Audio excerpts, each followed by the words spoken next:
Buenas tardes.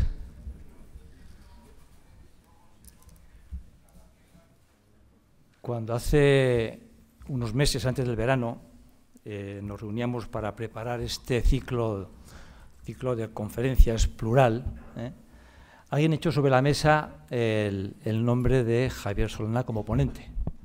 Entonces nos parecía a todos estupendo, aunque entendíamos que habría alguna dificultad para conseguir llegar y sobre todo que viniera a Pamplona, ¿no? Y con la ayuda de Paco San Martín, pues la verdad fue muy fácil el contacto y él aceptó pues muy rápidamente el venir aquí con nosotros esta noche. Así que muchas gracias, Javier, de verdad. Es un placer, es un honor tener a esta persona de tanta relevancia nacional e internacional, ¿no?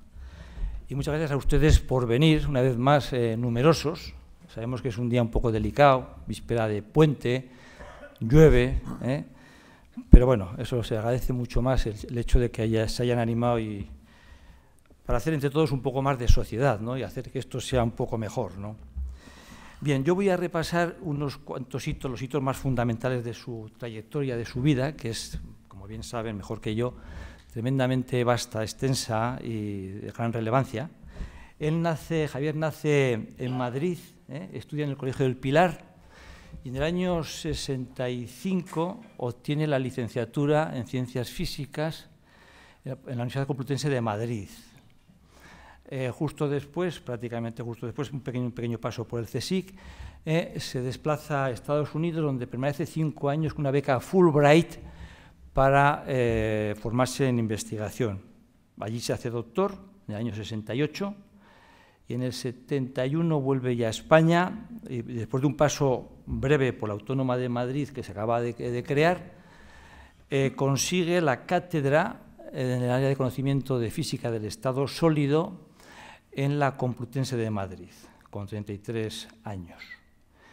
Esto en el 75. En el 77 obtiene la carta de diputado en las primeras Cortes Constituyentes, carta que no abandona en 19 años, y en el año 80 deja todas las, deja la academia, deja la universidad y se dedica de lleno a la política con el PSOE. En el 82 el PSOE gana las elecciones por mayoría absoluta, Felipe González le llama, y entra como ministro de Cultura en el Gobierno y como portavoz. En la siguiente legislatura ya cambia de cartera, ministro de Educación y Ciencia, y en la siguiente de Asuntos Exteriores, sustituyendo a Paco Fernández Ordóñez, que había fallecido. Es el único miembro, el único ministro de Felipe González que aguanta, que dura, que está los 3 gobiernos, las 3 legislaturas de Felipe González. Bien, una vez que deja, bueno, ya al final, abandona el último gobierno al final del mismo para aceptar el cargo de secretario general de la OTAN en Bruselas, ¿no? En el año 95. De allí, está 4 años como secretario general de la OTAN y en el 99 es nombrado alto representante para la política exterior y seguridad común de la Unión Europea. 5 años más tarde repite el cargo y al mismo tiempo le nombran ministro, la Unión Europea le nombra ministro de Asuntos Exteriores y también vicepresidente de la misma.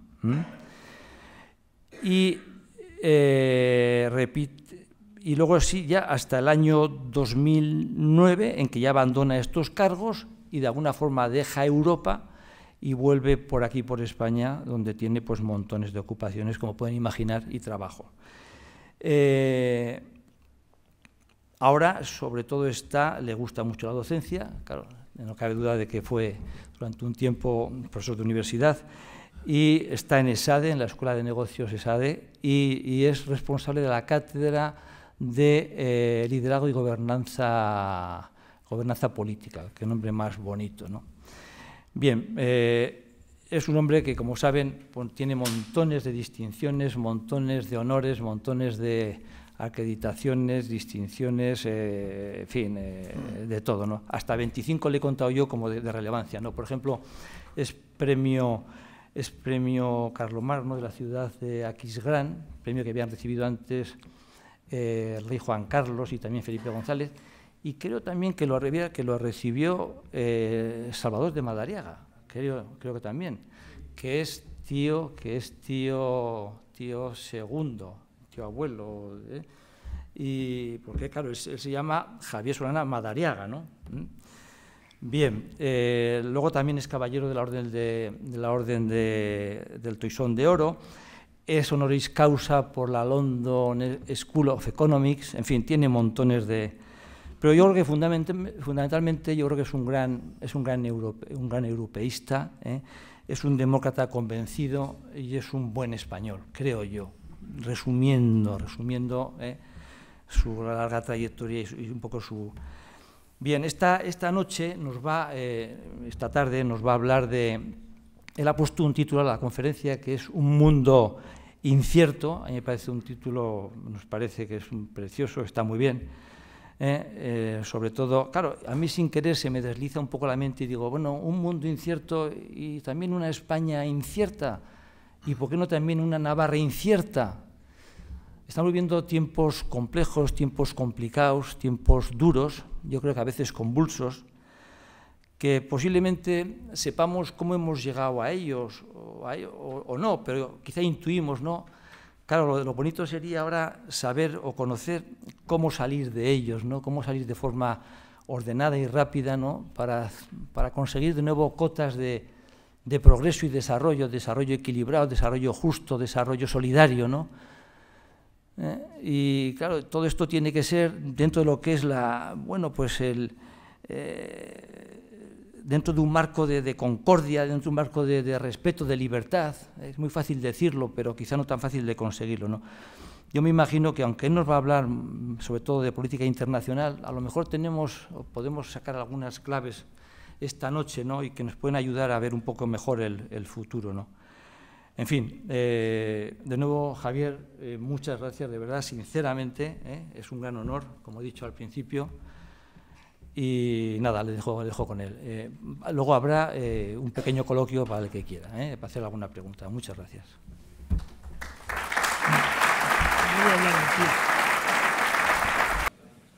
Así ya va, hoy qué bien. Bueno, muy buenas tardes y muchísimas gracias por la invitación, lo primero. Y porque estén todos ustedes aquí en un día pues un poco hosco, como se ha levantado esta mañana, ¿no?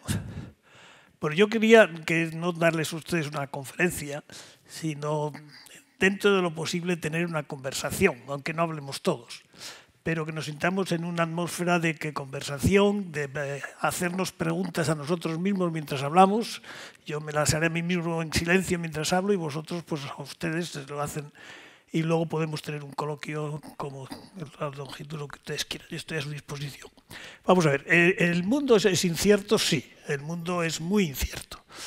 Y les diría que si esta conferencia la hubiéramos tenido el año pasado, pues del año pasado a este año seguramente hemos ganado en incertidumbre. No en certidumbre, sino en incertidumbre.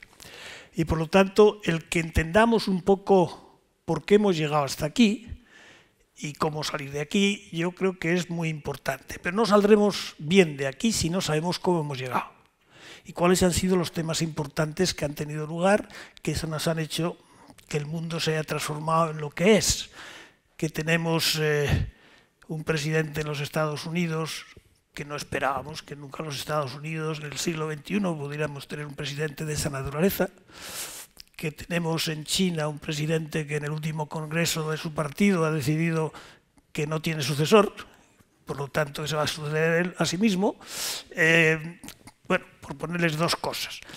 Estamos viendo también que muchos de los valores fundamentales después de la Segunda Guerra Mundial se están perdiendo, y se están perdiendo no porque haya un adversario externo que nos ataque y que nos haga cambiar nuestros valores, sino porque nosotros mismos los estamos dejando morir.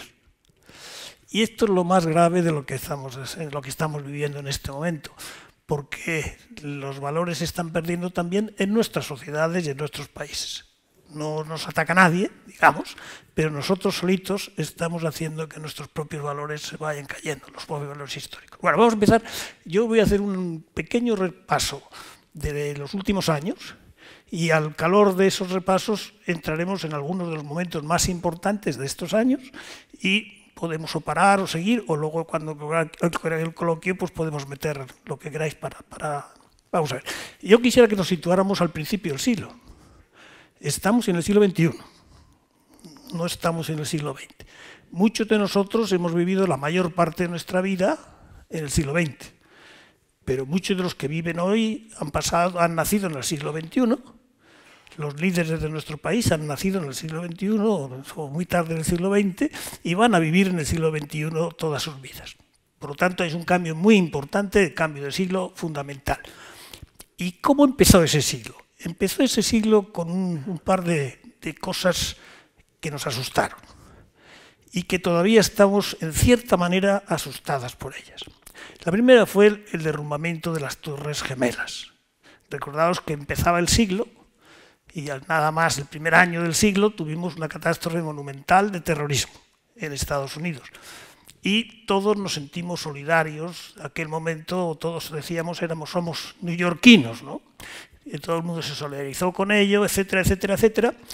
Pero no sé si supimos sacarle todas las consecuencias a lo que aquello significó. Por primera vez teníamos un terrorismo global, internacional, que no estaba liderado por un país, sino que era un grupo de personas que se habían constituido como una acción o como unos actores no estatales, cuyas acciones tenían consecuencias globales. Vuelvo a repetir, actores no estatales, no eran un Estado, y sus acciones tenían consecuencias globales para el mundo entero. Por tanto, bien, un cambio fundamental con el que todavía estamos viviendo. Hoy tenemos también actores no estatales, luego los vamos viendo, algunos de ellos, que tienen sus acciones, tienen consecuencias no solamente en un ámbito pequeño, sino que tienen consecuencias globales. Primera cosa, esa es la peor que nos pudo pasar.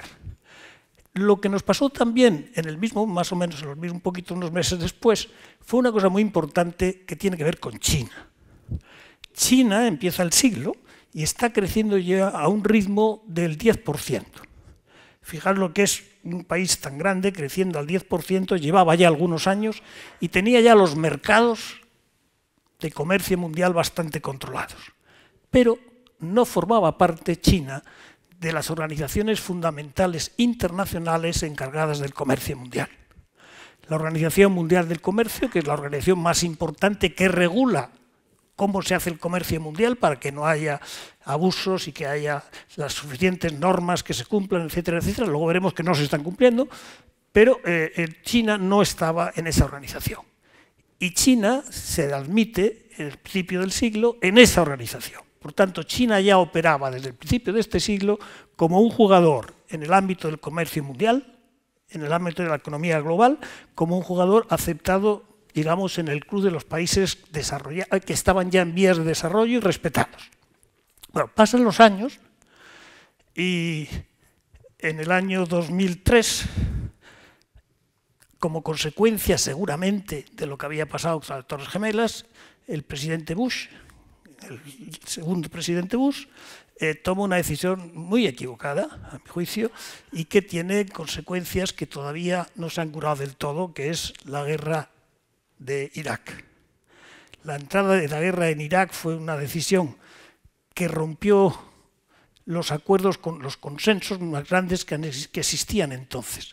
Se separó el Consejo de Seguridad de Naciones Unidas, cosa que no había pasado desde el año 89, cuando cae el muro de Berlín.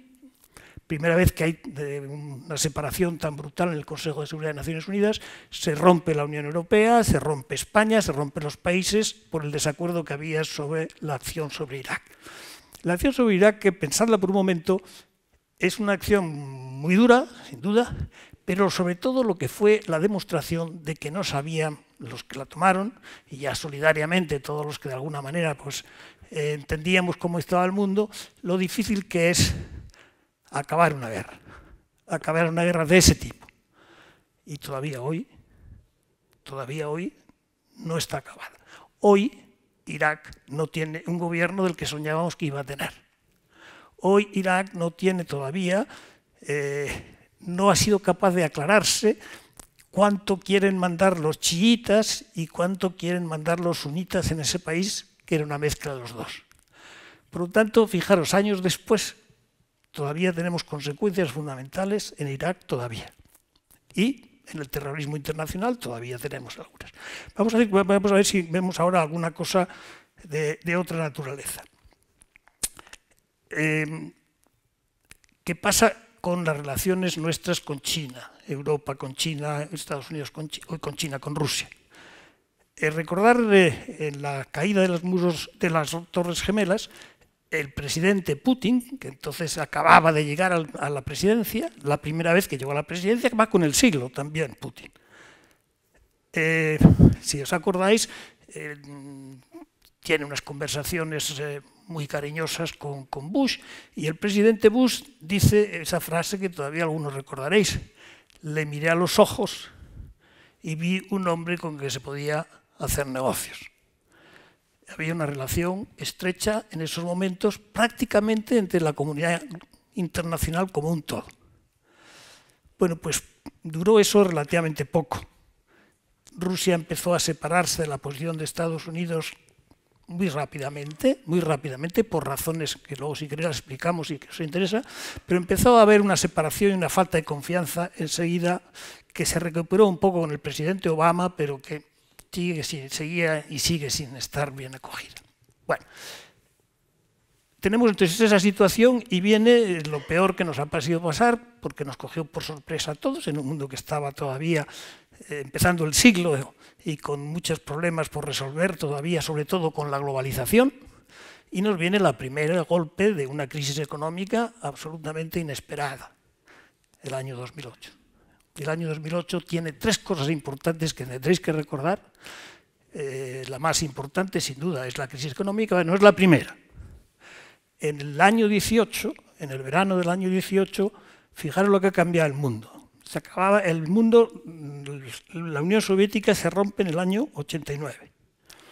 Y estamos hablando del año 2016 y es la primera vez en ese verano en que Rusia ataca a una ex república soviética. Es decir, una de las repúblicas soviéticas de las que formaba parte Rusia, la más grande, ataca a una pequeña, que era Georgia. En ese verano, hay la primera confrontación de Rusia con una ex república soviética militar, que luego la resolvemos los europeos, bueno, que lo sepáis que eso lo resolvimos nosotros. Primera cosa dura, difícil, porque creíamos que esas cosas no iban a pasar y fue perturbador. Pero un día después, tiene lugar la inauguración de los Juegos Olímpicos de Pekín. Los Juegos Olímpicos de Pekín era el gran sueño de todos los presidentes que ha tenido China desde Deng Xiaoping. Ellos querían haberlos conseguido 4 años antes. Querían haber sido los siguientes a Barcelona.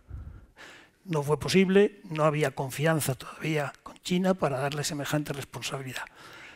Pues no sé si os acordaréis alguno de la ceremonia inaugural, pero la ceremonia inaugural de los Juegos Olímpicos de China fue absolutamente impresionante. Cualquier persona que lo recuerde se dará cuenta que la primera reacción, aquí hay algo muy serio. Aquí viene un país que tiene una capacidad, tiene una historia que nos la pusieron maravillosamente y que está aquí para quedarse. Y es lo que ha pasado. A partir de ese momento, China está aquí para quedarse. Y un mes después, en el mes de septiembre, terminados ya los Juegos Olímpicos, yo estaba en Washington y me llaman y me dicen, oye, que va el presidente de la Reserva Federal y el ministro del Tesoro se dirigen al Congreso. Lehman Brothers había caído 2 semanas antes. ¿Os acordáis de Lehman Brothers, la caída de Lehman Brothers, ¿no? Bueno, en ese momento Esas dos personas se ven con dos personas, las dos están vivas, las cuatro están vivas.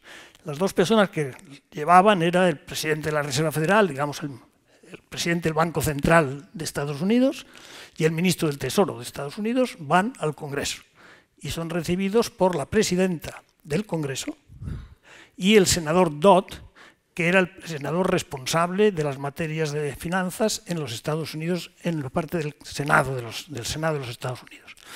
Y le dicen lo siguiente: si no hacemos algo ahora mismo, la economía global se melts down. Melts down quiere decir se derrite. Es decir, el drama de aquel momento era de tal porte que el término que se usó es: o hacemos algo ahora globalmente o la economía mundial se derrite. Yo digo, estaba allí y desayuné, estuve con los años siguientes con el senador Dodd. El senador Dodd era muy amigo de España, vive todavía, pero ya no es senador, y era muy amigo, vamos, yo le conocía bastante y me contó todas estas escenas cómo eran. Bueno, entonces entra un momento en que a ver cómo salimos de esto. Es una crisis que empieza en Estados Unidos, pero que es global. Pero que es global nos vamos dando cuenta con el tiempo. Yo recuerdo en mayo del año 8, en mayo, estamos hablando de septiembre, pues en mayo, muy pocos meses antes, teniendo una reunión con el que era entonces primer ministro de Gran Bretaña, una persona inteligentísima, George Brown, que fue un tipo muy serio, que desgraciadamente pues no duró mucho, pero era un tipo muy serio, y nos recibió a él, al que entonces era el presidente del Fondo Monetario Internacional, que era un francés, Strauss-Kahn, y con el director de la Organización Mundial de Comercio, de lo que habíamos hablado al principio, que era Pascal Lamy, otro francés. Y recuerdo que cenábamos y allí se hablaba de todo menos de lo que estaba pasando, como si no estuviera pasando. Se habló del problema del precio del pan. En aquellos días había unas huelgas muy importantes en los países del Mediterráneo, Egipto, etcétera, etcétera, por la subida del precio del pan. Y estábamos muy preocupados con eso, las consecuencias que esa crisis económica iba a tener. Bueno, pues llegamos al postre y Strauss-Kahn toma la palabra y dice: en Estados Unidos hay un problema serio con unas cosas que llaman hipotecas basura, pero estamos a cubierto. Esto que está pasando en Estados Unidos no tendrá repercusiones en Europa. Mayo. Para el mes de noviembre, había que haber reunido ya, se inventó una fórmula para que los grandes países del mundo, más allá de los 7 o del G7, se inventó el G20, recordaros, la primera vez que se reúne el G20, es unos meses después de que el primer ministro de Inglaterra escuchara de los dirigentes de las 3 grandes organizaciones mundiales, europeos o países. Esto es una cosa de los americanos y solamente de ellos. Y fijaros lo que fue. Y fue tan grande que hubo que inventarse una fórmula. Nos inventamos el G20. Y el G20 fue capaz de reunirse todavía en el año 2008, por primera vez, bajo el presidente Bush todavía, luego ya el año siguiente ya entró Obama de presidente. Y lo que sí os quiero decir es que ahí estaba sentada China, cosa que en el G7 no está sentada China. Ahí se sentaba India, cosa que en el G7 no está sentada India. Ahí se sentaba pues, muchos países, Arabia Saudita, que no está tampoco, se sentó porque tenía mucho capital. Y si sabéis muy bien, bueno, lo que hacía falta en aquel momento para que la crisis económica se pudiera parar, hacía falta liquidez, hacía falta dinero. ¿Y quién tenía dinero? Estados Unidos no tenía todo Europa estaba ya caótica también, que deseando tener dinero, no darlo, sino tenerlo. ¿Quién daba el dinero? ¿Quién puso el dinero sobre la mesa? Pues así, en voz bajita, os tengo que decir, el dinero lo puso China. ¿Y qué era China entonces? Era China un país que allá era parte de la Organización Mundial del Comercio, que estaba representada en el Fondo Monetario Internacional, que estaba representada en el Banco Mundial, pero que tenía una representación, un peso, en el Banco Mundial, y en la organización, en el Fondo Monetario Internacional, igual a la que tenía Bélgica. Repito, China tenía un peso en votos en esas organizaciones igual que lo que tiene Bélgica. Bélgica es un gran país, pues ahí está la Comisión Europea, pero decirle que un chino tomara conciencia en esa mesa cuando iba a poner el dinero, que tenía los mismos votos que Bélgica, que también estaba sobre la mesa, por ahí, por ese camino, no se puede seguir. Había que hacer algo muy rápido de decir aquí hay que repartirse los votos de otra manera. Y China pagó y nos comprometimos, el mundo occidental, digamos, a darles más peso en estas organizaciones. Pero tardamos mucho en que tuvieran ese peso. Y por lo tanto hubo un momento ahí en que el pagadán, el que nos daba el dinero, digamos, el banquero, era China, y el peso que tenía China en el mecanismo de toma de decisiones globales era muy bajo. Y eso claramente no podía seguir así, y hubo que hacer un gran esfuerzo para que China, India, todos estos países empezaran a tener un peso mayor en estas instituciones globales. Bueno, pues eso se va consiguiendo poco a poco, y se empieza a parar la caída hacia la crisis. Y eso se hizo muy bien, y se hizo muy rápido. Pero cuando el momento llegó para tener que ver cómo subíamos, paramos la bajada y ahora había que empezar a subir. Cuando empezamos a subir, fue imposible mantener el consenso que se había mantenido en parar la bajada. Y cada uno quiso salir de la manera más rápida posible, a su manera, etcétera, etcétera, etcétera. Y es esa ruptura de consenso en cómo salir, en cómo subir, es donde algunos fueron más deprisa, otros fuimos más lentos, etcétera, etcétera, etcétera, que lo conocéis muy bien. ¿Pero qué quiere decir con esto? Que cuando tenemos problemas como los de hoy, que son globales, necesitamos soluciones que sean globales. Y para llevar del problema a la solución, problema global, solución global, necesitamos algo intermedio, que son instituciones que pongan en la mesa el problema y aporten la solución. Y esas instituciones tienen que ser globales. Por lo tanto, el mundo es global, problemas globales, soluciones globales, instituciones globales. Precioso, y está clarísimo, ¿no? Está clarísimo, que tiene que ser así. Nos pusimos en marcha. Y tuvimos unos años en que este sistema empezó a funcionar de mejor manera global. Pero enseguida llegó el momento que empieza ya con la subida, al intentar salir de la crisis económica, cada uno a su velocidad distinta, sin coordinarse todos.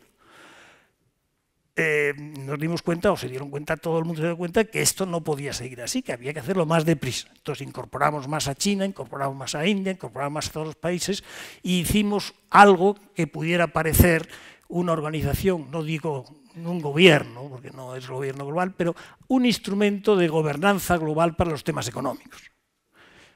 Los chinos se les dio un voto mayor, hoy ya prácticamente tienen el número de votos que les corresponde por su Producto Interior Bruto, hoy, pero no ayer, esto es de hace muy poco. India tiene el que les corresponde, etcétera, etcétera, Brasil tiene el que les corresponde, etcétera, etcétera. ¿Y quién ha dejado de tener votos? Pues los que más generosamente han hecho para esos votos que había que darles para ellos han sido los europeos. Nosotros cedimos muchos votos para que tuvieran más votos China y más votos India y más votos los países en vías de desarrollo. Y eso fue lo que permitió, durante una temporada bastante larga, que hubiera una cierta calma y una cierta paz en las instituciones internacionales. ¿Qué ha pasado después? Situaros en el año 11. Un momento, ya han pasado 3 años. En diciembre del año 11 empieza a haber la revolución, las primaveras árabes, que realmente es todo el año 11 y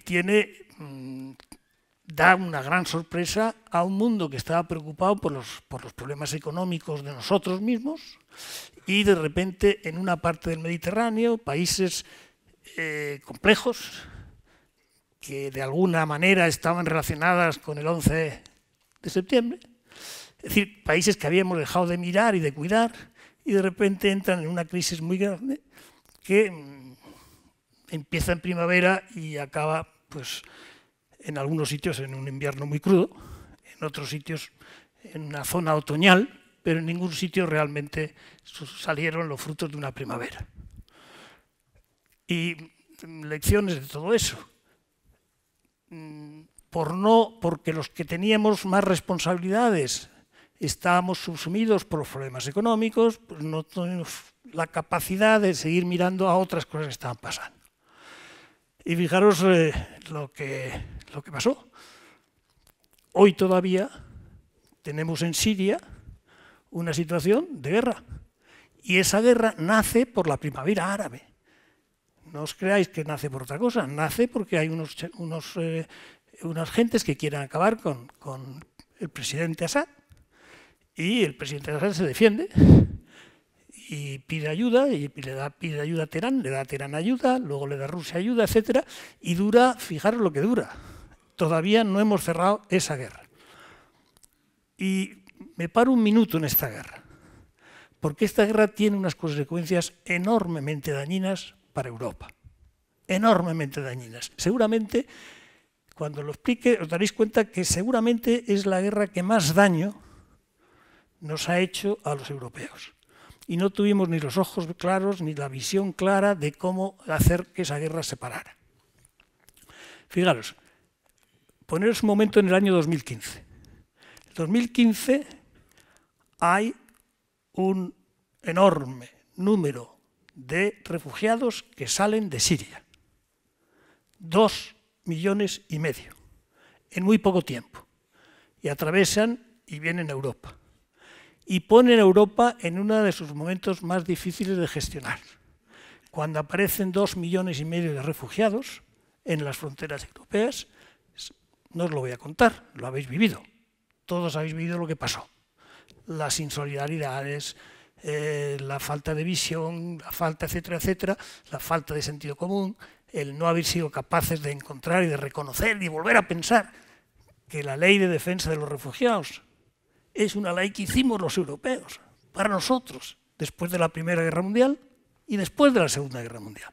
Y ahora, cuando son otros los que les pasa, pues no somos capaces de responder de la manera que uno esperaba. Y tanto es así que de ese problema de refugiados, que viene, no de que vengan refugiados económicos que quieran venir de África, son que vienen gentes de Siria, que ha sido uno de nuestros amigos, y vienen por una guerra. Es decir, si esa guerra no hubiera existido, no hubiéramos tenido los problemas de refugiados que tenemos hoy, hubiéramos tenido otros, pero mucho más llevaderos, mucho más pequeños. Fijaros bien, estamos todos muy obsesionados con los refugiados. Pues dejadme un momento, imaginaos el año 2015, el número de refugiados que llegaron eran más de 2,5 millones en muy poco tiempo, en meses. El año 18, lo que llevamos de año 18, no llegan a 70.000. Y ya no son refugiados que vienen de Siria solo, pero no llegan a 70.000. Fijaros en los 70.000 en el año, lo que va de año, y 2,5 millones en el año 15. Es decir, que fue una consecuencia realmente de esa guerra, de refugiados. Y ahí está la guerra todavía, y no hemos sido capaces de frenarla. Bueno, 2 palabras porque esa guerra es muy interesante para saber quién es quién. Es una guerra que en principio es una guerra entre Assad, que es su presidente, y los rebeldes. Assad no es sunita, sunitas son los de Arabia Saudita, digamos, y chiitas, el país más importante es Irán, el antiguo imperio persa. No olvidarse que hubo unos momentos en el siglo XVI, XVII y XVIII en que estaban enfrentados 2 grandes imperios en esa parte del mundo. El imperio otomano, que tenía su sede en Turquía, en Estambul, y el imperio persa, que estaba en Teherán, y que llegaba casi hasta Rusia, un imperio de primera división, ¿no? Digamos. Y ese imperio, pues le pasan todas las cosas que le pasan a lo largo de la historia, y acaba siendo pues, un país que tiene petróleo, que tiene gas, etcétera, que tiene riqueza, pero que no ha sido capaz de entrar bien en las esferas de la comunidad internacional. Y de esa situación entre sunitas y chiitas, entre Teherán y Riad, entre Arabia Saudita y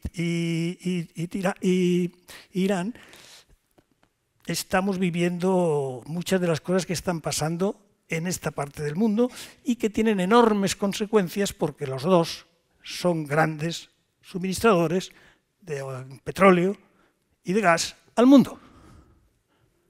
Por lo tanto, lo que pasa en esa zona del mundo sigue siendo fundamental para un mundo globalizado donde el bien petróleo sigue siendo un bien enormemente importante.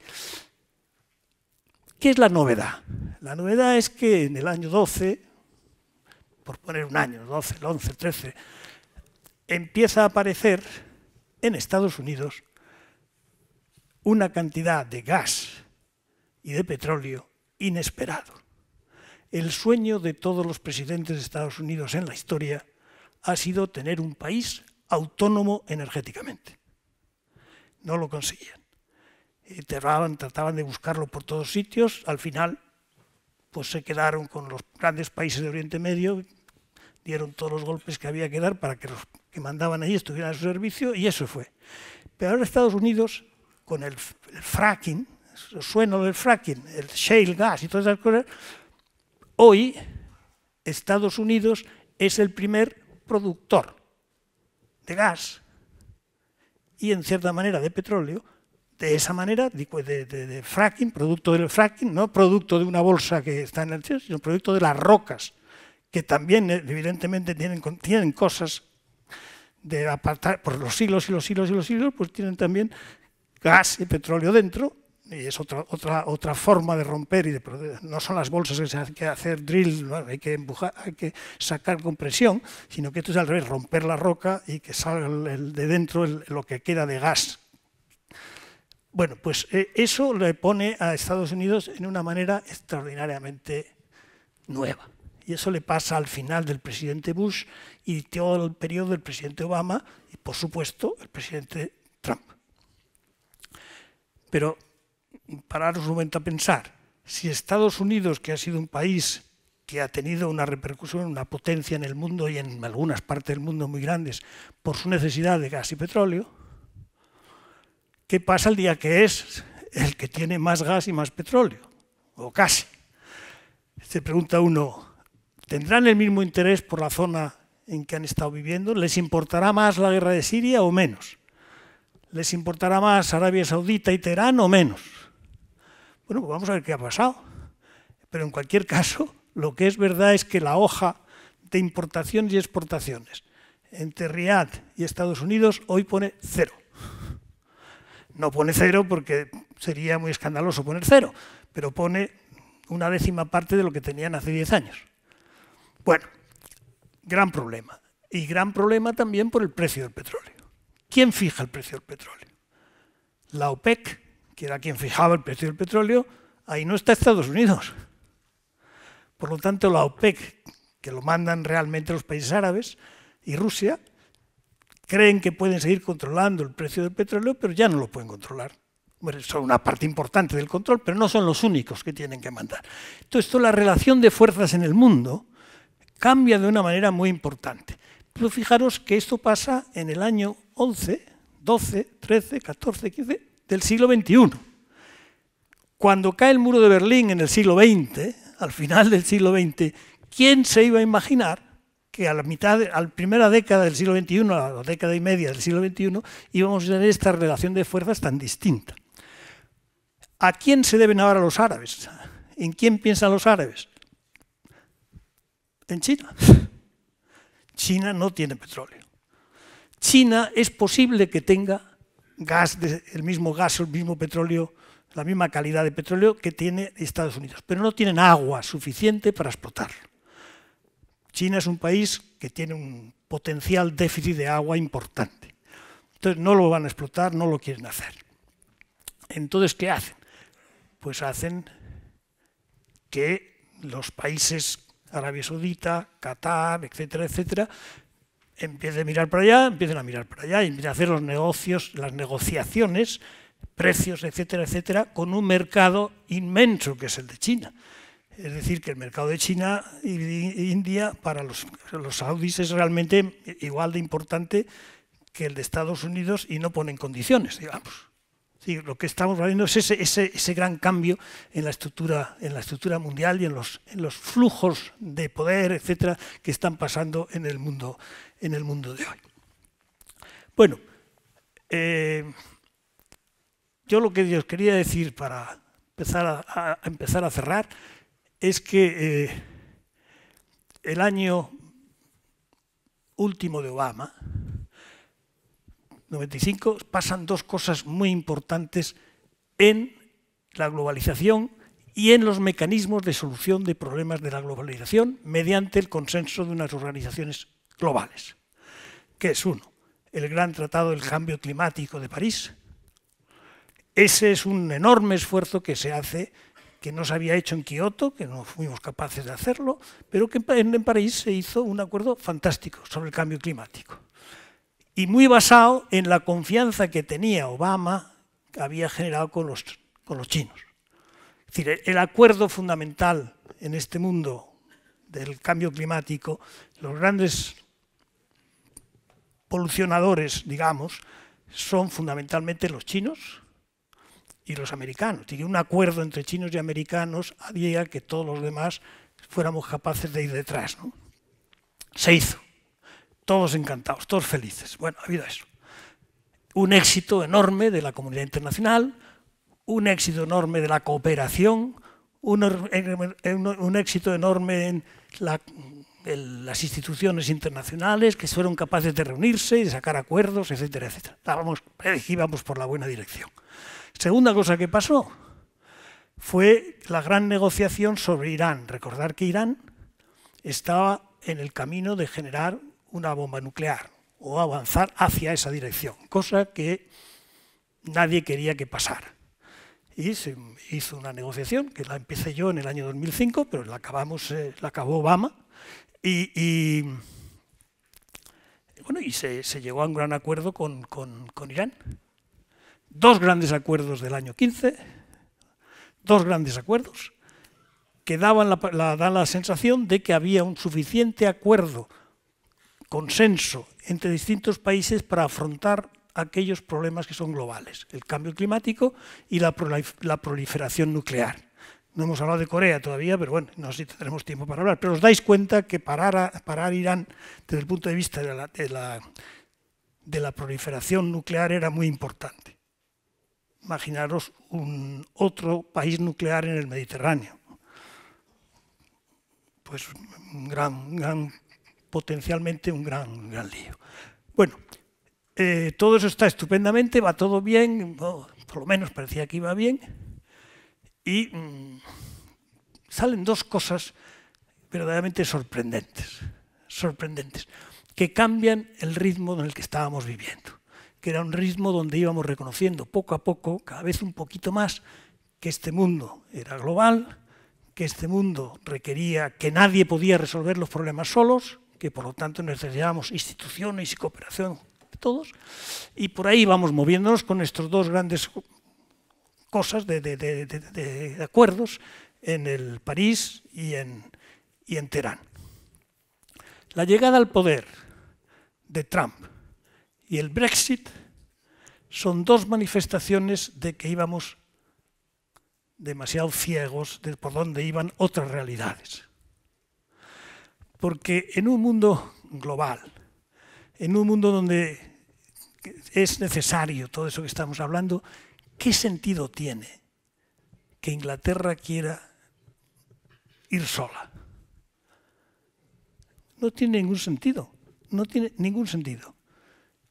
Pero la sensación que tenían los ingleses era que Europa les rogaba.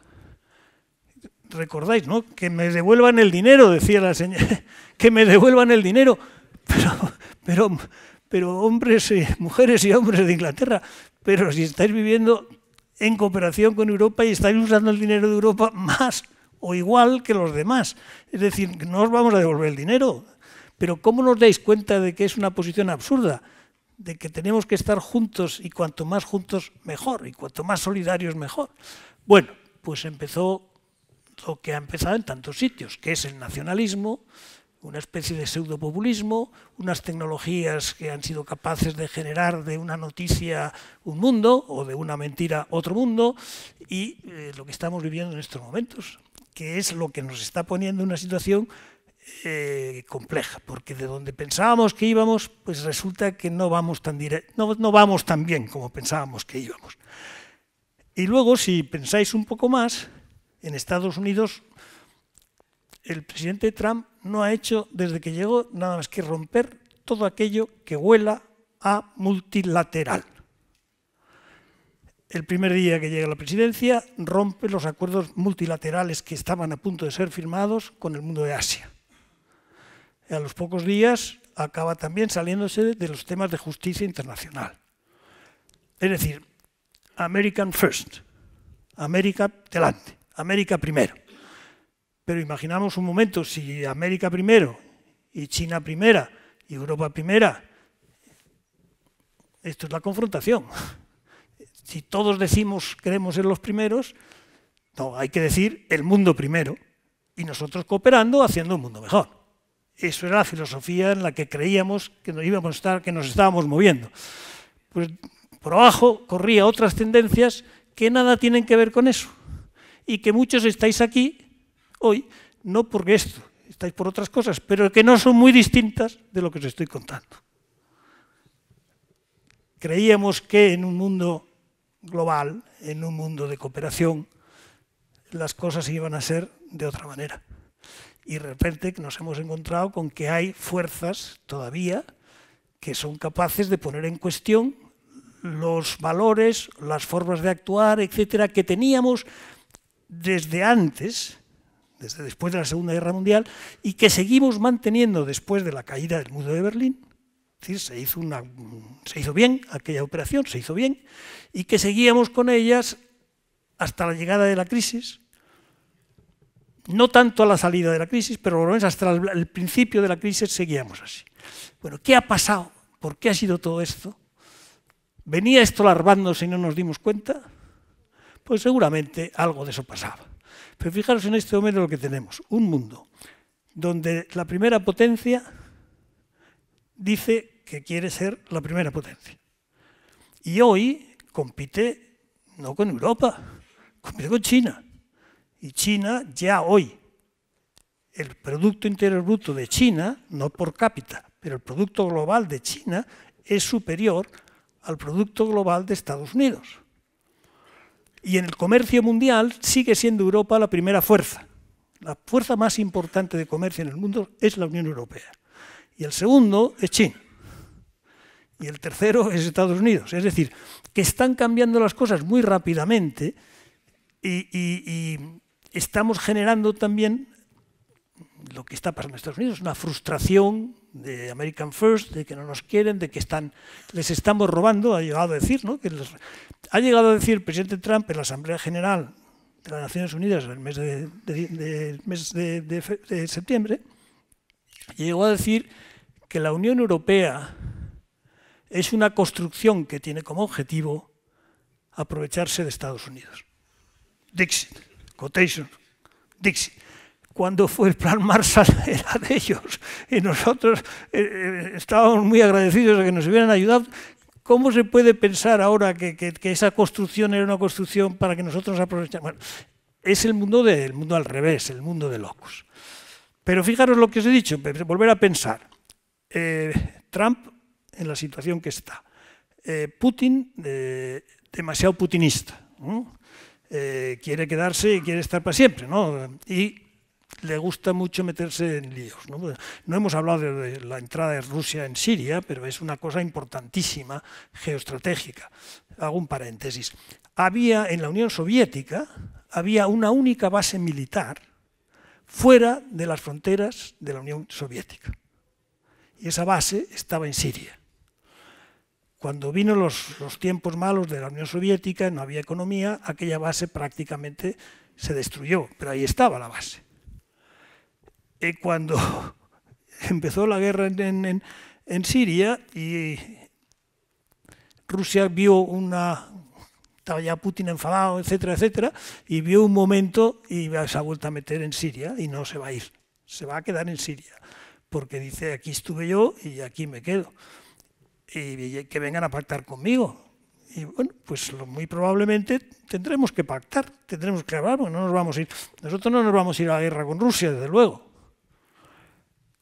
Pero bueno, que veáis las complicaciones en las que estamos en este momento. En este momento, fijaros lo que hay y lo que no hay. Hay necesidad de cooperación. Hay necesidad de mirar a medio plazo. No tenemos la suficiente cooperación entre los países. No tenemos la suficiente cooperación dentro de los países, y eso es otro tremendo error que cometemos, porque el decir American First, y decir Inglaterra que no quiere ser Europa, y decir que fulanito quiere irse a no sé dónde, y menganito quiere romper no sé qué, es lo mismo. Todo es lo mismo, al final. Todo es no entender las grandes tendencias del mundo y querer romper lo que habíamos construido con tanto esfuerzo, y quererlo romper. ¿Y quién va a ganar con esta ruptura? Nadie, nadie, porque todo lo que se rompa será más pequeño que lo que había antes. Y en el mundo en que vivimos, lo pequeño no sirve, sino sirve lo pequeño sumado a otras cosas. Es decir, voy a parar hablando de la física. Dejadme que me acuerde que fui físico. Fue un físico digno. El sistema periódico de los elementos, sabéis lo que es, ¿no? La tabla de Mendeleev la habéis estudiado, muchos de los presentes. Hay 130 y tantos elementos, habrá alguno más, no sé, por ahí. Bueno, por ahí. En Naciones Unidas hay aproximadamente el mismo número de países. Es de casualidad. ¿La naturaleza qué hace? ¿Mantiene separados los 130 elementos del sistema periódico o hace otras cosas? Hace muy inteligentemente moléculas. Coge los átomos, los pone juntos, le hacen que pase un electrón que sea compartido, y de un átomo pasa una molécula. Y de ser un átomo de hidrógeno y otro de oxígeno, son gases, los pones juntos y ahora suficientemente y tienes agua, que es lo que bebemos y lo que nos da la vida. Y si sigues, tienes el DNA, que eso sí que es la vida. Por lo tanto, la Unión Europea es, para mí, una fantástica molécula, donde todos los átomos son reconocibles, pero han decidido compartir un número de cosas, no infinitas, no muchas, y ese mero cambio te da un peso y te da un valor, te da una fuerza extraordinaria. Bueno, el que quiera romper moléculas, con nosotros, menos conmigo, que no cuente. Y creo que con vosotros tampoco debe contar. Ni en Europa, ni en España, ni en ningún sitio. Yo creo que eso lo tenemos que tener muy claro, y lo tengo que tener muy claro por unas razones que no tienen nada que ver con la pequeñez, tienen que ver con la grandeza. Tienen que ver que si no hay cooperación global entre los problemas que tenemos, estamos tirando piedras contra nuestro propio zapato. Primera cosa. Segunda cosa, importantísima. Estamos viviendo en un mundo ahora mismo completamente táctico. Aquí lo único que se hace es táctica. Es un mundo que siempre está en elecciones. Ya estamos viviendo otra vez, va a ser la elección intermedia del mandato de Trump, y parece que nos estamos jugando la vida. Ya ahí no trabaja nadie nada más que para ganar las elecciones. Bueno, en otros sitios más próximos a nosotros pasa igual. Es decir, aquí nadie piensa, estamos viviendo en la táctica, y nadie pone en la mesa estrategias. No se puede ganar estas batallas, y hay unas batallas todavía muy fuertes porque la crisis ha dejado desigualdades muy importantes en el mundo, y más importantes, si cabe, en nuestro mundo. Porque estamos más desarrollados y, por lo tanto, la caída es más importante en nuestro mundo que en el mundo donde había mucha gente que tenía que subir. Por tanto, hay que empezar a pensar estratégicamente y no tácticamente, ¿de acuerdo? Y hay que empezar a pensar con una visión más cálida de lo que son los seres humanos, más cálida de lo que son las organizaciones, más cálida de lo que son los países. Y en vez de hacer solamente pensar fríamente, hay que pensar un poco más cálidamente. Hay que darse la mano más veces, hay que hablarse al oído más veces, hay que besarse más veces. Eso aquí, en esta sala, en España, en Europa, en el mundo, tenemos que ser capaces de no estar solamente con el valor de mandar, el poder, etc. El poder no se consigue nada más que por la guerra, si se quiere conseguir a lo bestia. En este mundo no va a haber una guerra global como en las dos guerras globales que conocieron nuestros padres. No las va a haber. Hay demasiada arma, hay demasiada barbaridad, demasiadas bombas nucleares, etcétera, para que esa guerra se pueda producir. Pero va a haber guerras de otro tipo. Vamos a tener problemas en Internet, vamos a tener problemas en el comercio, pero no van a llegar a la gran guerra. Y así lo esperemos todo. Yo desde luego lo espero, porque volver a ver películas de las guerras mundiales o volver a leer libros de las guerras mundiales, todavía se te queda el corazón encogido. Bueno, pues entonces yo lo único que quiero deciros es que esto es un poco lo que hay. Lo que tenemos en nuestras manos, las grandezas y las pequeñeces, y hay que hacer que las pequeñeces se hagan más grandes y que las grandezas continúen, que son parte de la historia, pero son parte del presente y parte del futuro. Y dedicarnos a lo que tenemos que hacer, que es lo que tiene que hacer la gente inteligente, como vosotros, comprometida con su mundo, que es traer al presente el futuro. Traerlo. Y traerlo con lo mejor, con todo lo mejor, y no tratar de destruir el futuro, porque cuando se haga presente, será nuestro presente, o el de nuestros hijos. Por lo tanto, tenemos que ser capaces de que el futuro lo tenemos que crear ya, para que cuando se haga presente, lo podemos disfrutar, los que estén vivos entonces lo disfruten. ¿De acuerdo? Bueno, pues mirad, yo estoy con estas cosas verdaderamente muy preocupado, pero con un gran optimismo. Optimismo, no soy tan tonto para pensar ser optimista con O mayúscula, vamos. He visto muchas cosas y no soy naif, no soy tonto. Pero sí creo que tenemos que poner un poquito más de calor, un poquito más de gracia, un poco más de empatía general. A mi juicio, los seres humanos tendríamos que ser más empáticos. Y no solamente tú con tu vecino, sino con el vecino de más allá y tal. Bueno, es lo que os quiero decir. Y nada de pensar en yo primero. El mundo el primero. No sé si estáis viendo los cambios climáticos que ocurren. No hay duda de que hay cambio climático. Bueno, dejaremos a quién vamos a dejar y qué vamos a dejar, ¿no? Tenemos que hacer algo para parar eso. El agua, los bienes públicos globales. ¿Quién los defiende? ¿Quién defiende los bienes públicos globales? La paz, la estabilidad, el cambio climático, los océanos, el transporte, el comercio, todas esas cosas somos todos responsables de ello. Y tenemos que tener estructuras lo suficientemente grandes y sin ser estúpidos, que no lo somos ninguno, ponernos a trabajar un poquito más colectivamente en esa dirección. Mirad, decía un gran pensador alemán que la acción incluía la acción política. La acción es una lágrima derramada sobre la necesidad. La acción que es necesaria en tanto que acción, que hay que hacerla, y está todavía muy alejada del ideal. Eso es hacer política, eso es ser un ciudadano consciente, y eso es volver algo para la mayoría, que sabemos que no vamos a tener el ideal mañana. pero que hay que echar alguna lágrima pensando que lo van a tener y que lo que tenemos que hacer no nos va a dar toda la solución a los problemas, pero nos va a dar una parte de la solución de los problemas. Y si no hacemos nada, mañana será peor. Pues nada, muchas gracias y...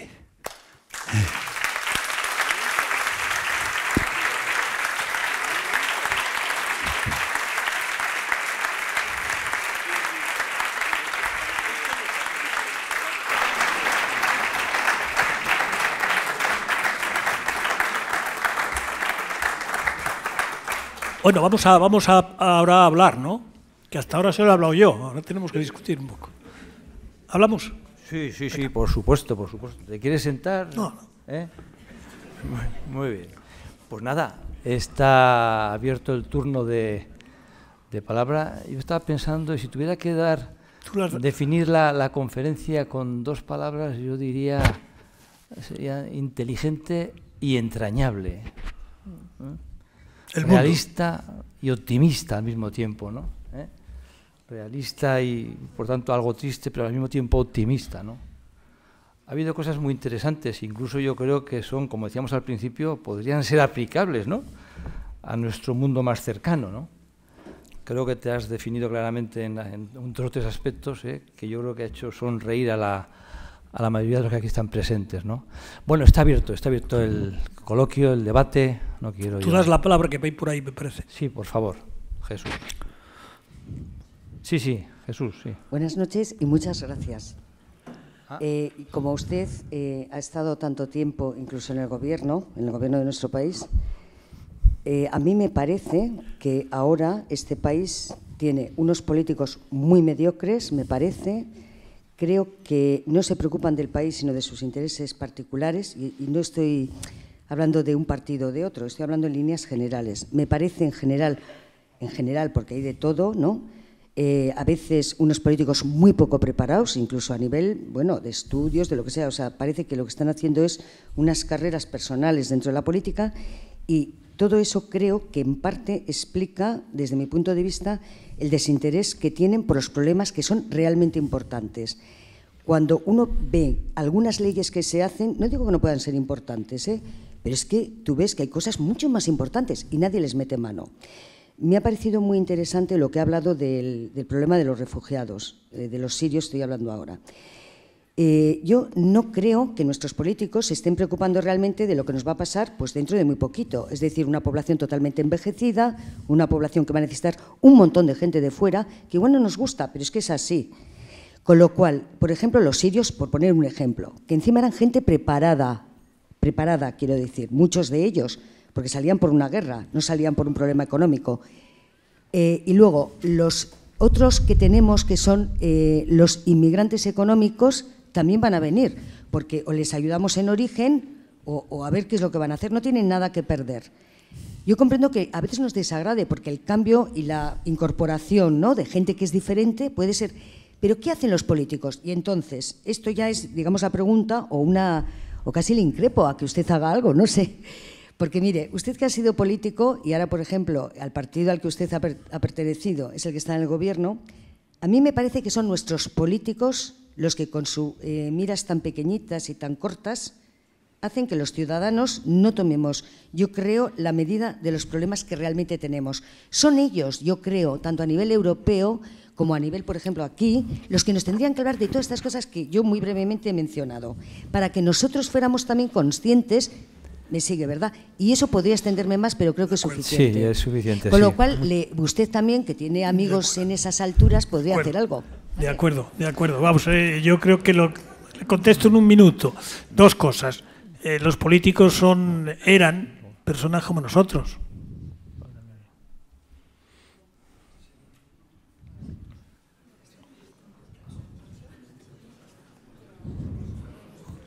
¿Por qué no les elegimos? ¿O por qué no nos presentamos? ¿O por qué no damos un paso al frente? ¿Por qué no?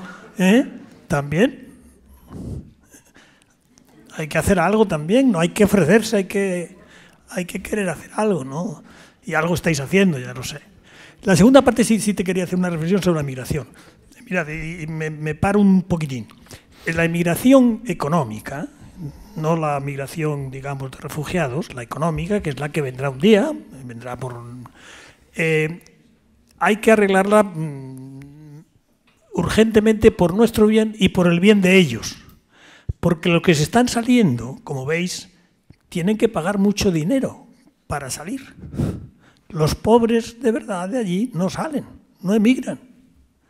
Luego están emigrando los jóvenes más brillantes, posiblemente las familias con más recursos, que pueden pagarse el viaje, que es carísimo. Por lo tanto, están pasando dos cosas. Uno, que nos llegan a nosotros y no queremos que vengan, y otro, que se está yendo lo mejor de aquel país. Lo mejor de aquel país. Y estos que están viniendo a casa, a nuestra casa, serán tíos muy listos. Algunos de ellos serán muy listos y harán muchas cosas muy buenas, pero estamos empobreciendo esos países. ¿De acuerdo? Y eso es otra tragedia que también es nuestra responsabilidad. Es que nuestra responsabilidad con ese tema también es que allí se queden los mejores también. Pero hay que darles también los instrumentos para que esos mejores se puedan realizar. Y no crean que solo se pueden realizar cruzando el Mediterráneo. Estamos de acuerdo, pero eso es muy importante que lo tengamos, que también hacemos un daño, o sea, hacen ellos un daño a sí mismos cooperando con nosotros en ese tema. Muy bien, muchas gracias. Sí, Jesús, sí. Vamos a intentar hacer preguntas o comentarios relativamente cortos para que haya más cabida. Dos anécdotas muy cortitas y una pregunta. No sé si se acuerda, don Javier, en el mes de enero volvía usted de Berlín, ¿se acuerda? Que había estado en una reunión política. Y se le acercó un señor a preguntarle, porque estaba leyendo un libro de Bauman en la que le citaba a usted muy extensamente. Y tuvo usted una pequeña conversación con él. Pues aquel señor está hablando ahora con usted. Por eso se lo quiero recordar. Y, don Antonio, que has dudado un poquito nada más sobre don Salvador Madariaga, puedo certificarte que cuando le dieron el premio estaba yo presente en la sala de la coronación de Carlos V en Aquisgrán. Y lo tengo en muy buen recuerdo porque fue para los españoles emigrantes en Alemania con una especie de espaldarazo, que teníamos algo también que presentar ante un país tan desarrollado como Alemania. Esas dos cositas para hacerle la pregunta, porque después seguí con el tema que le toqué en el viaje de Berlín acerca de la Europa, que habla usted muy poquito hoy sobre ella. Y ahora hemos tenido elecciones en Alemania, los verdes crecen y los de la derecha nacionalista también.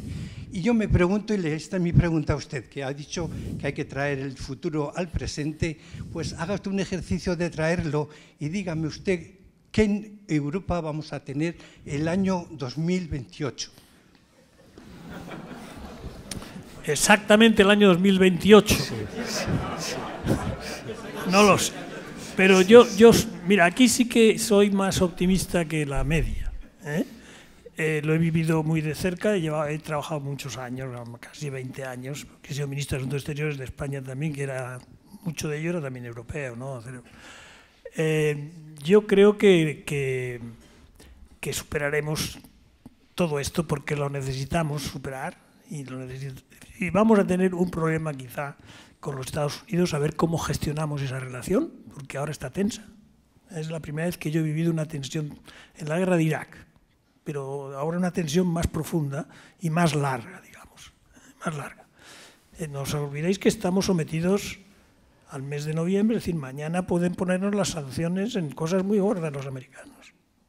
Todavía no las han puesto unas pequeñitas, pero como pongan todas las sanciones que quieren poner a Irán y a Europa también, es un golpe muy duro para el comercio mundial y para la economía mundial, que yo espero que no lo haga, pero es decir, que todas las cosas están pendientes de un hilo que no las puedo resolver en esta conversación, ¿no?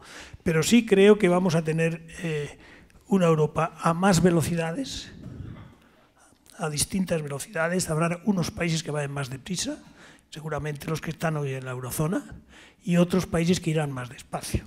Mientras haya un mercado único que nos una, eso seguirá siendo una cosa, aunque en algunos temas vayamos a distinta velocidad. Yo eso creo que va a pasar. De hecho, ya está pasando. Lo que pasa es que no se reconoce, pero de hecho ya está pasando en cierta manera. Los países de la eurozona tienen más integración entre ellos que lo que tenemos con los suecos, por ejemplo, que no están en la eurozona. Es decir, eso yo lo veo que posiblemente sea lo que salga. Y gracias. Muchas gracias. Buenas tardes, señor Solana. Yo quería hacerle dos preguntas. Si usted piensa que se estamos dando la respuesta adecuada a los emigrantes o inmigrantes, y luego, permítame la expresión, ¿qué circunstancias se han tenido que dar, según usted, para que un personaje como Donald Trump sea presidente de los Estados Unidos? Bueno, la primera, no. No se están tomando todas las posibilidades que hay. Hay muchas más y algunas se van a poner en marcha, algunas están empezando a jugar económicamente. Por ejemplo, el hacer una cosa que en principio pensarla es muy fácil, que es hacer formación profesional sobre el terreno africano o el terreno latinoamericano, y hacer la inversión con la formación profesional. Fijaros, este país es un país donde tiene más constructores o más empresas constructoras muy buenas. Bueno, no sabéis lo que necesita África de construcción, de infraestructura, de hacer ciudades. No hay ciudades, no hay planificación para hacer una ciudad. Las ciudades son acumulaciones, la parte antigua, y lo demás es acumulación. Es más desgraciado vivir en una ciudad de pobre que vivir en el campo de pobre. Y está la gente yendo a la ciudad de pobre, y como no tienen ciudad, porque no tienen no hay calles, pues y estamos mirando todos, ¿por qué no les ayudamos a planificar una ciudad? Esas cosas se podrían. Esas son las cosas sobre las que hay que ponerse de acuerdo y tratar de hacer la realidad, ¿no? Y ahí viene una importante cosa que yo no he dicho, pero que me gustaría subrayarla, que en estos temas es necesaria la cooperación entre lo público y lo privado. Es decir, en el mundo tan sofisticado de hoy, con la tecnología que hay, etcétera, con Internet, todas estas cosas, la inteligencia artificial, las enfermedades, la investigación en biología molecular, que está avanzando a una velocidad enorme, todo eso tiene que haber una relación entre lo público y lo privado, es decir, entre la empresa y la administración. Y eso necesita un pacto social nuevo, porque el pacto social antiguo era entre el trabajo y el capital. El trabajo hoy no es el mismo trabajo que era. Hoy tú entras a trabajar a los 18 años en un trabajo, antes te quedabas hasta el día que te morías. Y hay una relación familiar en la empresa, una relación sindical, tal, pero es que hoy los trabajos son más cortos. Y pues, es decir, el concepto de pacto social cambia, y tenemos que ser capaces y en ese pacto social hay que meter algunas cosas más. Por ejemplo, el ciudadano como ciudadano que vive en una ciudad. Tú estarías dispuesto a cobrar menos si tu ciudad o tu pueblo estuviera limpio, estuviera bien gobernado, hubiera escuela, hubiera médico, hubiera una ambulancia si tienes que ir a otro pueblo. Todo eso, ¿estás dispuesto a aceptarlo como salario en especies? Sin duda ninguna, yo estoy, desde luego. Bueno, todas estas cosas las tenemos que poner sobre la mesa, ¿no? Y eso es lo que es pensar a largo. Esto no es a largo, esto es a medio. Esto es pensar no dentro de un siglo, ni dentro de 100 años, es pensarlo a mañana, ¿no? No te contesto. Sí. Ah, lo de Trump, perdona, lo de Trump. No tengo contestación. De verdad no la tengo. Pero es que además es que yo viví la llegada de Obama. Y yo nunca pensé que después de Obama iba a venir Trump, ¿no? Pero bueno, a lo mejor, no sé, no lo sé. No me atrevo a juzgar eso. Sí, adelante. Sí. Yo soy estudiante universitario, estudio quinto de Derecho EADE. ¿Estás estudiando? Sí, estudio aquí en la Universidad Pública de Navarra, y ayer precisamente, junto con un compañero que está aquí presente, comentábamos la situación de China, ¿no? Yo realicé una estancia de 5 meses en China, por lo que conozco bastante de cerca la realidad que usted ha comentado, y sigo en contacto permanente, ¿no?, con esa civilización. Y usted ha hablado de toda esa estructura de organismos internacionales que, a mi juicio, desde la Segunda Guerra Mundial lo que trataban era exportar el modelo occidental de democracia, liberalismo económico, derechos humanos, ¿no?, principalmente esos tres pilares. Pero yo discutía con mi compañero en el sentido de que para mí China es el claro ejemplo de que ese modelo se ha agotado, se ha roto. Porque hay un liberalismo económico muy fuerte, pero no hay casi nada, por no decir nada, de democracia y muy poquito de derechos humanos. Por lo tanto, ya para concretar la pregunta muy cortita, aunque igual un poco, imagino se podría extender, pero también le pediré brevedad por si quiere comentar más gente, es si se ha agotado ese modelo occidental que desde la Segunda Guerra Mundial se trata de exportar. Modelo democracia, derechos humanos, liberalismo económico. Muchas gracias. ¿O se ha agotado? No, hay que adaptarlo, sí. Agotarse esos valores que has dicho, pues no se han agotado. Todo el mundo los quiere al final. Más lento, más rápido, pero todo el mundo quiere vivir así, ¿no? Lo que pasa es que se requiere que te dejen también vivir así. Es decir, que los poderosos no se queden con el santo y la limosna, ¿no? Pero China, mira, has estado en China, ¿no? Es una sociedad muy distinta. Es una sociedad donde son Confucio. No son cristianos, son de Confucio. Y Confucio es una manera de pensar muy distinta. Confucio es grupal y nosotros somos personales. Es decir, somos la persona. Ellos son más el grupo. Tienen una manera de pensar muy distinta de algunos de los valores que tenemos nosotros, que dan más importancia que lo que damos nosotros. Pero sí es muy importante el desarrollo de China. Y ahora mismo no sabría decir cómo va a acabar China. Pero fíjate que la ventaja que tiene China es que no tiene un modelo económico alternativo. Es decir, ahora es un modelo político el alternativo, pero la economía, es decir, con Rusia, con la Unión Soviética, había modelos económicos y políticos alternativos. China es un país capitalista, y más capitalista que cualquiera. Cuando ves cómo los chavales se pelean para llegar a la universidad, tú lo has visto. Es el rendimiento, la competencia por la competencia hasta las barbaridades más grandes. Es decir, que son enormemente capitalistas en ese sentido, ¿no? Si hubiera que hacer algo, quizá había que frenarles. Pero bueno, que lo que tenemos de variaciones o diferencias es sobre la política. La política. Y yo creo que veré un día el presidente de China elegido por sufragio universal. El presidente, no el secretario general del partido. Por sufragio universal, elegido de alguna manera más, no digo ni mañana, pero creo que lo veré. Bueno, mirándome al calendario mío, ya no sé si lo veré, pero tú lo verás. Sí, adelante, sí. Yo quería preguntarle sobre la ONU.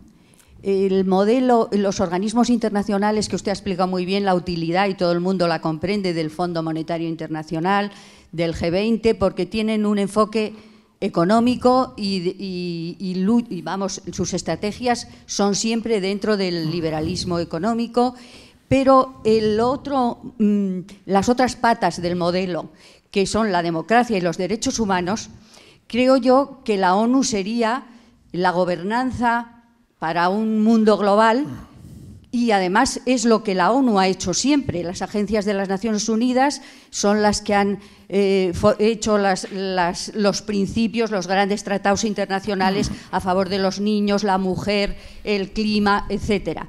¿No cree usted que es que habría que potenciar más eso? Y por otra parte, ¿no cree usted que en España se conoce poquísimo la labor de la ONU e incluso se menosprecia? No hay ningún periodista que hable y que mencione a la ONU nada más que para decir que no sirve para nada.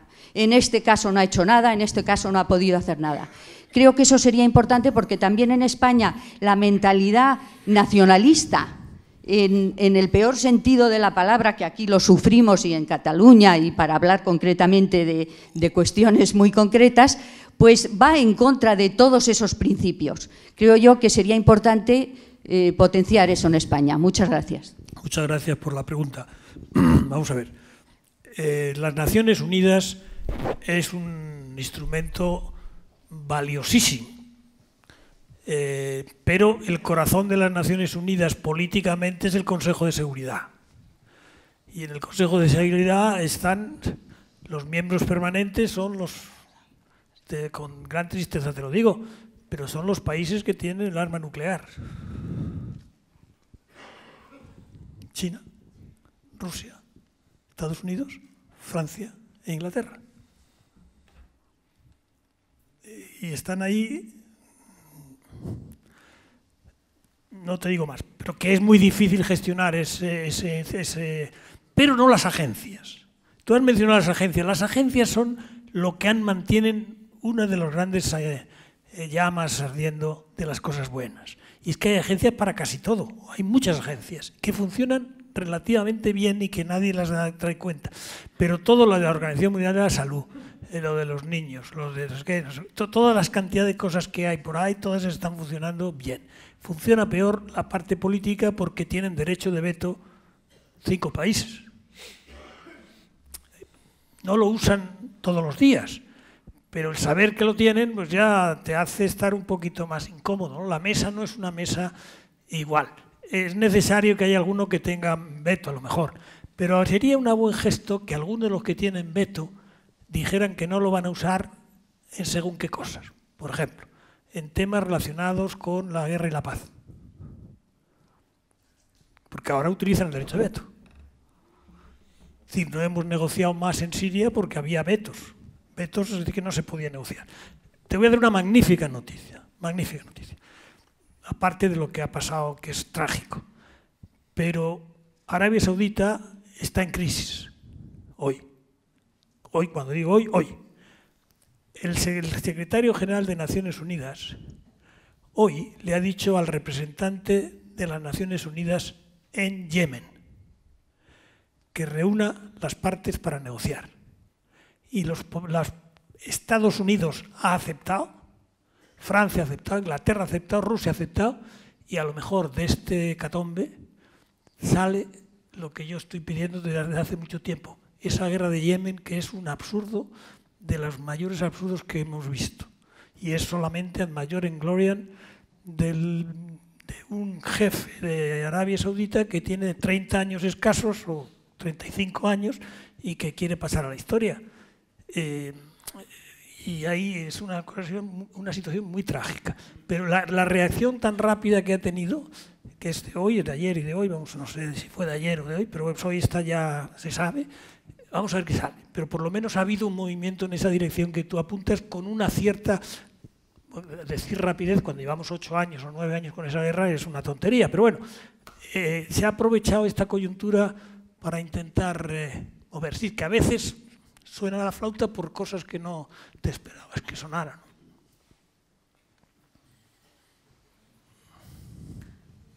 Sí. Buenas tardes. Oye, de aquí hemos llegado todos juntos, nos iremos todos juntos. Si empezamos a irnos todos, paramos. Por gota a gota, nada. Aquí todos juntos hemos venido y nos vamos. Y todos hemos... Entonces, si es muy largo ya, pues nos vamos. Nos decimos adiós y nos volveremos a ver. Venga. Buenas tardes, muchas gracias y vamos a quedarnos un ratito más. Venga. Por favor. Yo voy a hacer una pregunta más regional. A mí me ha impactado que Merkel haya dicho que se va. Quería saber la opinión que tiene sobre ella y si hay dirigentes en Alemania que vayan a seguir su estela. Bueno, vamos a ver. No te puedo decir lo que pienso, porque lo iréis contando y acabará en algún sitio, ¿no? Pero yo no soy muy tuitero, pero de vez en cuando tuiteo, no como Trump. Y ayer hice el siguiente tuit. Ayer hice un tuit. Decía, Merkel liberada para hacer lo que siempre quiso hacer, moverse en el campo europeo y pasar a la historia como una gran europea.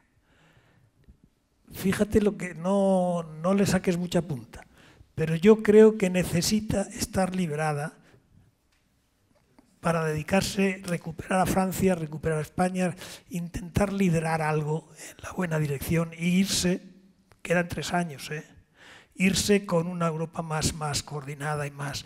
Va a ser muy importante quién es el nuevo presidente del Banco Central Europeo y presidente de la Comisión, que eso lo vamos a saber en las elecciones de mayo, y lo sabremos, entrará en funciones el 1 de enero del año que viene.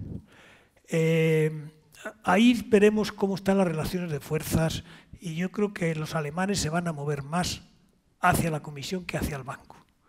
Y lo normal es que lo hicieran al revés. Y eso es un signo de quererse meter las manos en la masa, que nunca lo han hecho.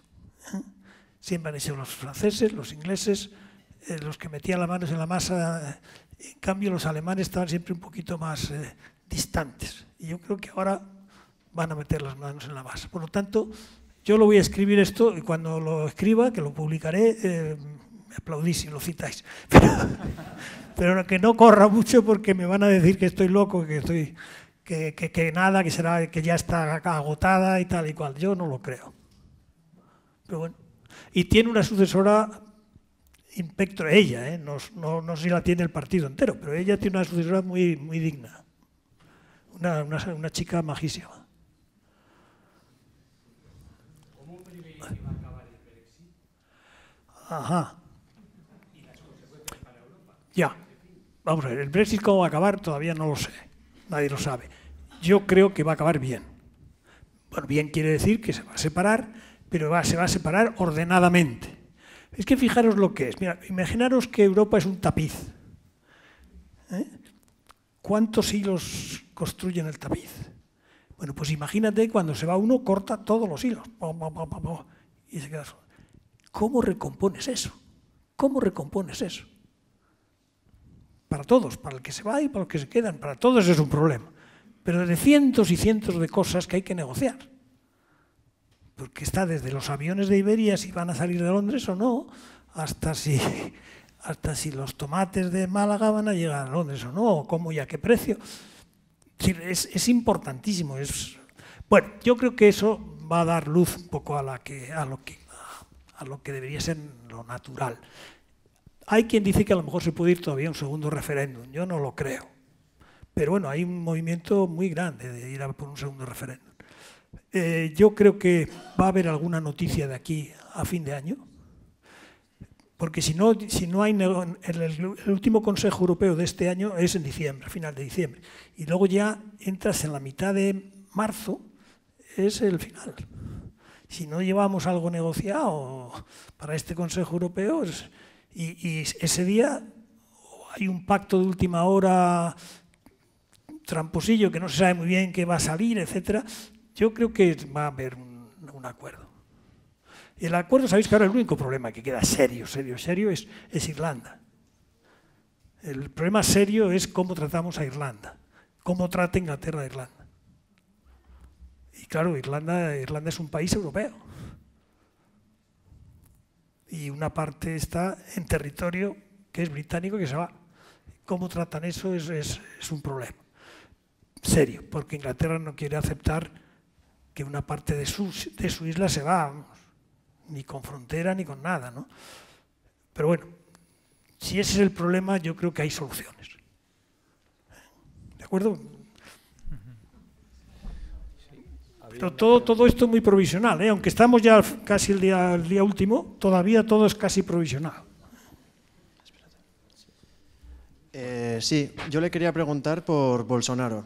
¿Por? Bolsonaro, el que ha ganado las elecciones en Brasil.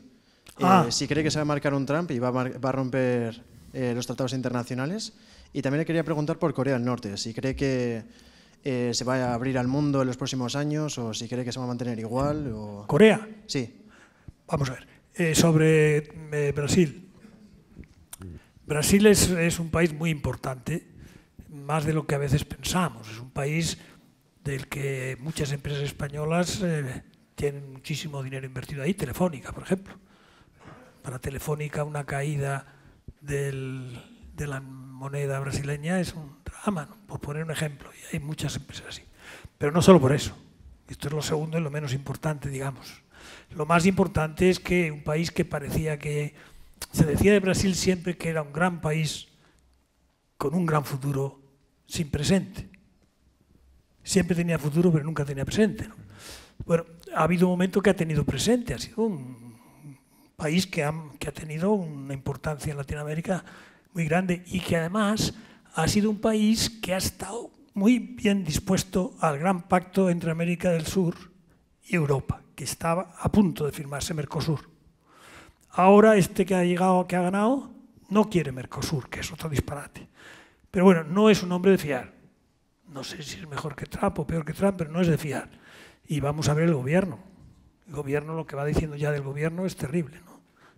Militares por todos lados. Es una gran desgracia que nos debe hacer pensar, porque es una gran ruptura del país. En algún periódico de la mañana salen los mapas de los municipios y de las provincias, cómo están divididos. Es que hay casas y son le votan a él, hay favelas y votan al otro.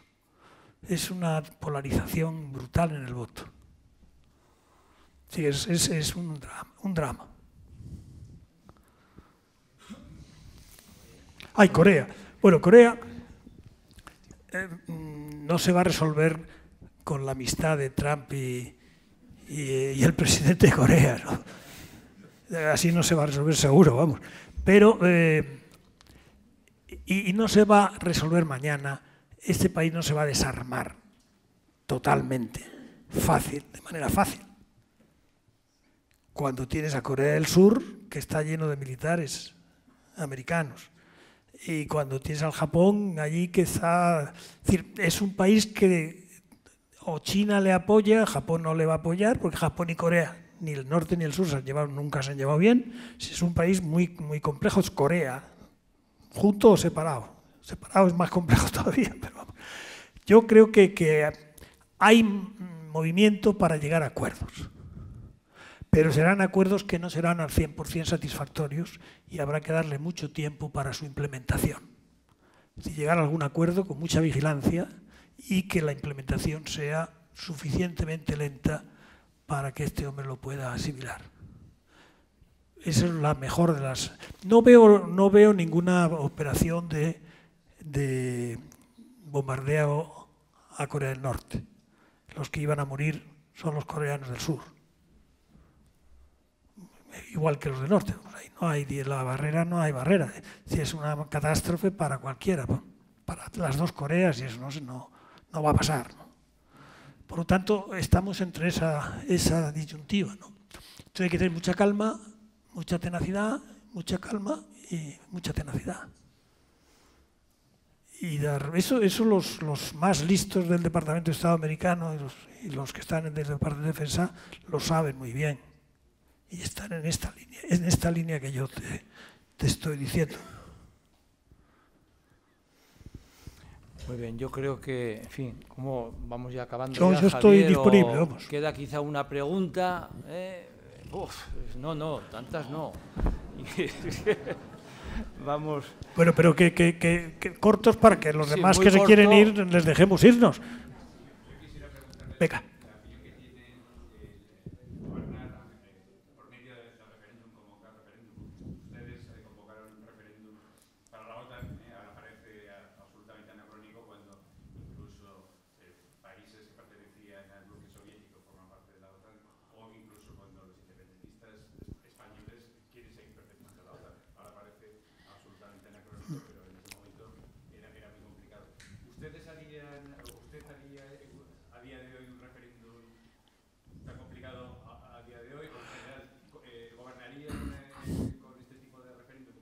Ahora, yo creo en la democracia. La democracia tiene que ser representativa, porque no puedes tomar decisiones al voto de la mayoría, al voto de todos sobre todas las cosas. Luego en algún sitio tienes que cortar. Y yo preferiría entonces que hubiera una responsabilidad dados a algunos, esos que fueran transparentes y que explicaran lo que hacen y por qué lo hacen, y que los que van a votar piensen a quién votan. Que hay mucha culpa también de pensar a quién se vota. Y luego lo que sí te quiero decir es que la democracia plebiscitaria no es democracia, a mi juicio. La democracia, así se inventó y así se hizo, era siempre representativa, porque la democracia es gris. La polarización es roja y blanca o azul y verde, pero lo que sale pulido para poderlo llevar sabiamente a un parlamento, etcétera, etcétera, no es monocolor, tiene mezcla de algún otro color. Y eso no se puede hacer nada más que dialogando alrededor de una mesa para que ese color sea realmente el perfecto, el menos malo. Yo en eso creo. Yo creo en las aleaciones. He dicho que creía en las moléculas, creo en las aleaciones también. Fíjate lo que es el acero más carbón. El coche que llevas no es de un elemento, es de una aleación, ni tan siquiera es una molécula. Y es mucho más fuerte, mucho más sólido que cualquiera de las dos cosas por separado, ¿no? Es decir, yo creo que esas cosas hay que tener, yo las veo que no estamos jugando con las palabras. En España estamos jugando con un riesgo alto, porque estamos pensando en la democracia directa y eso no es posible. Yo creo que no es democracia. No sé si estoy diciendo un disparate muy grande, pero... Casi nada.